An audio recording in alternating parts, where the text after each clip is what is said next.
edəcəyim ən yaxşı şey nədir? Allah ilə görüşə hazır olmaq. Mal mülk əldə etmək, şəxsi biznes qurmaq, boks tədris etmək, bunlar məni cənnətə salmayacaq. Burada nə qədər insan uca bir varlığın mövcud olmasına inanır? Nə qədər insan günəşi, ayı və ulduzları yaradan bir qüvvənin varlığına inanır? Bunların öz başına yaranmadığını düşünən nə qədər insan var? Bütün bunları yaradan bir qüvvə olmalıdır. Bəs kim Allahın olmadığını düşünür? Yaxşı. Demək, bir yaradanın olmadığına inanırsan. Əgər mən sənə desəm ki, bu stəkan özü özünə meydana gəlib və onu heç kim düzəltməyib, sən buna inanardın? Bu əşya özü özünü yaratdı desəm, inanardın? Yox, yox. Sən də inanmasan, elə deyil. Yox, mən sadəcə inanmayanların, şübhəsi olanların olduğunu demək istəyirəm. Əgər bu telestudiyanın heç bir insan əli dəymədən ortaya çıxdığını desəydim, sən Məhəmməd Əlinin ağlını itirdiyini deyərdin. Hansı ki, bu stəkan özü özünü düzəldə bilməz.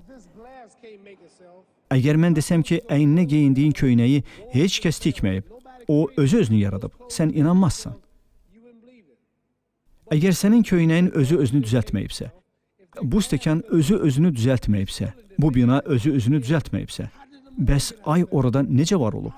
Ulduzlar, Yupiter, Neptun, Mars, Günəş, təbiət, bütün bunlar necə meydana gəlib? Bunlar bir hikmət sahibinin əsəri deyilmi? Demək istəyirəm ki, biz hesaba çəkiləcəyik. Məsələn, Hitler kimi bir adam etdiklərinə görə hesaba çəkilməyəcək. Kimsə onu cəzalandırmalıdır. Bu dünyada olmasa da, o biri dünyada bu mütləq baş verəcək. Yəni, boksdan gedəndən sonra məşğul olacağım iş özümü Allahla görüşə hazırlamaq olacaq. Çünki mənim təyyarəm qəzaya uğraya bilər. Bəlkə bu ölkədə təyyarə qəzaya uğramır. Yoxsa hər gün insanlar dünyasını dəyişmir. Cəhənnəmə düşə biləcəyimi və əbədi olaraq yanmaq ehtimalını anlamaq olduqca dəhşətlidir. Mənə verilən suala elə belə cavab verə bilməzdim. Ətraflı cavab almanız üçün bu sualları verməli idim. Boksdan gedəndən sonra insanlara yardım etmək üçün əlimdən gələn hər şeyi edəcəyəm. Mən elə bu səbəblə John Walker'lə buradayam. Bu insan maddi dəstəyə ehtiyacı olan bir dəstə gənclə Amerikanı başdan başa gəzib və biri məni onlara yardım etmək üçün dəvət edib. Allah məni görür. Allah məni Joe Frazier döydüyüm üçün təqdir etmir. Mənim Joe Frazierlə olan söhbətimlə işi yoxdur. Sahib olduğumuz hər şey Allahındır. O, bizim bir-birimizə davranışımızı və yardımlaşmağımızı görmək istəyir. Belə ki, mən həyatımı adımdan istifadə edərək ictimai xeyriyyəçilik yollarıyla insanlara yardım etməyə, onları birləşdirməyə sərf edəcəyəm. İnsanlar bir-birlərini dini inanclarına görə bombalayır. Bizə bu dünyada əmin-amanlıq içində yaşamağa kömək edə biləcək insanlar lazımdır. Belə ki, mən öləndən sonra cənnəti görmək istəyirəm.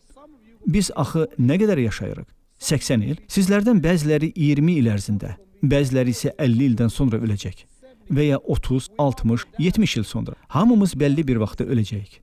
Fərz edək ki, bizə 125 il ömür ayrılıb. Halbuki biz bu qədər yaşaya bilmərik, elə deyil. Deyək ki, lap biz 250 il yaşadıq və bu illərdən 145-ini istədiyimiz qədər əyləndik. İstənilən halda biz öləcəyik. Beləliklə bizim təxminən yer üzündə 80 il ömrümüz var. Bu bizim üçün bir imtahandır. Görək, bizə verilən illəri nələrə sərf edəcəyik? Yaşadığımız həyatın daha həqiqəti içimizdə yaşanır. Sənin cismin qocalır. Güzgüyə baxıb görürsən ki, saçların tökülür, dərin qırışır, bədənin yorulur. Lakin sənin ruhun yorulmur. Bu, əbədi yaşamağa qadir olan bir varlıqdır. Beləliklə, sənin bədənin sadəcə olaraq ruhunu və canını daşıyır. Bununla Allah bir-birimizə necə davranacağımızı və cənnətdəki həqiqi evimizə çatmaq üçün necə yaşadığımızı görmək üçün bizi imtihana çəkir. Hazırki həyat və bütün bu maddi aləm çox çəkməyəcək. Bu binanın inşaatçıları həyatda olmasa belə, bina yerində olacaq. İngiltərənin çoxlu kral və kraliçaları olub. İndi onlar o biri dünyadadırlar. İndiklərin ölümündən sonra digərləri gələcək. Beləliklə, biz burada qalan deyilik. Heç nə daimi olaraq bizə məxsus deyil. Nə övladlarınız, nə də həyat yoldaşınız sizə məxsus deyil. Siz öldükdən sonra həyat yoldaşınız başqasına ərə gedəcək. Bəlkə sizin xəbəriniz var. Mən həyat yoldaşımla boşanmışam və mənim 4 övladım başqa bir adama ata deyirlər. Nə övladlarının, nə də ailənin həqiqi sahibi deyilsən. Onu demək istəyirəm ki, həyatın önəmli məsələsi ölümdən sonra sənin nələrin gözləməsidir. Cənnətə və yaxud cəhənnəmə sakin olacaqsan. Bu, əbədi olacaq bir şeydir. Əbədiyyətin müddəti nə qədərdir?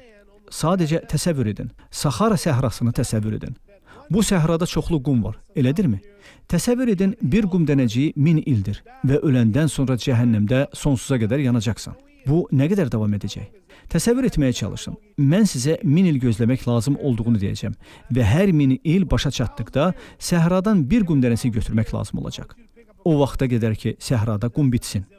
Yaxşı, 1000 il gözlədiniz, bir qum dənəsi götürdünüz və ikinci qum dənəsi üçün daha 1000 il gözlədiniz. Bu minvalla qum tükənənə qədər bu cür davam etdiniz. Təsəvvür edirsiniz, bu nə deməkdir? Yəni, Amerikanın cəmi 200 yaşı var. 1000-ə çatmaq üçün biz hələ 800 ildə gözləməliyik. Yəni, mən düşünəndə ki, ölüb cəhənnəmə düşə bilərəm, məni dəhşət bürüyür. Mən tez-tez səfərlərə çıxıram və təyyarədə qəzaya uğraya bilərəm. Allah məni əməllərimə görə sorğu-suala çəkər. Mən adam öldürə bilərəm, oğurluq edə bilərəm. Federal İstintaq Bürosu, Scotland Yard məni həbs etməyi bacarmaya bilər. Kimsə mənim etdiklərimi görür və bütün əməllərimin qeydiyyatını aparır və etdiklərimə görə cəhənnəmdə əbədi olaraq yanaram. Yox, mən cənnətə getmək istəyirəm. Bu 16 il ərzində Allahla görüşə hazırlaşacağam və cənnəti qazanmaq üçün hazır olmağa çalışacağam. Bu məntiqli deyilmi? Təşəkkür edirəm.